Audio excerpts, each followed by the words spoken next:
ऐसे और अपडेट्स के लिए चैनल को अभी सब्सक्राइब करें। कहानी की शुरुआत होती है शाहिद के अस्पताल में होने की वजह से। कोई समझ नहीं पा रहा कि शाहिद को आखिर क्या हुआ। शाहिद के पिता से पूछा जाता है तो पता चलता है कि वह परिवार के लिए बहुत कुछ कर चुका है, लेकिन अब उसके हालात बहुत मुश्किल हो गए हैं। फिर रानी नाम की लड़की का जिक्र आता है, जिसे शाहिद के देखभाल के लिए बुलाया गया है। रानी इस बात को लेकर हिचकिचा रही है, पर उसके पिता उसे समझाते हैं कि यह एक जरूरी काम है।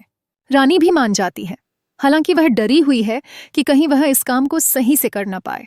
रानी जब जावियर, शहीद का भाई या कोई करीबी, के घर पहुंचती है तो वह जावियर के साथ वक्त बिताने की कोशिश करती है। जावियर मानसिक रूप से कमजोर है और बच्चों की तरह व्यवहार करता है।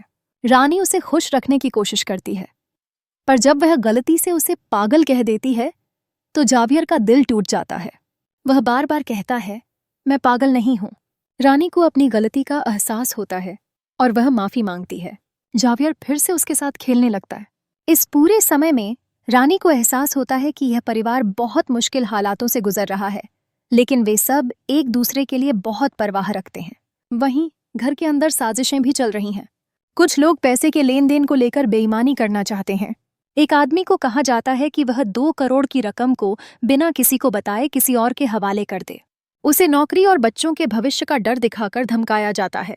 दूसरी तरफ रानी को घर की बहू शक की नजर से देखती है। उसे लगता है कि रानी की शिक्षा दीक्षा बहुत मामूली है और वह जावियर का ध्यान नहीं रख पाएगी। लेकिन शाहिद का भाई उसे समझाता है कि जावियर को रानी की पढ़ाई नहीं, बल्कि उसकी नेक नियति और अपनापन चाहिए। एपिसोड के आखिर में रानी से फिर कहा जाता है कि वह जावियर के साथ वक्त बिताए, क्योंकि उसी से जावियर को सुकून मिलता है। वह रानी को उम्मीद की किरण की तरह देख रहे हैं।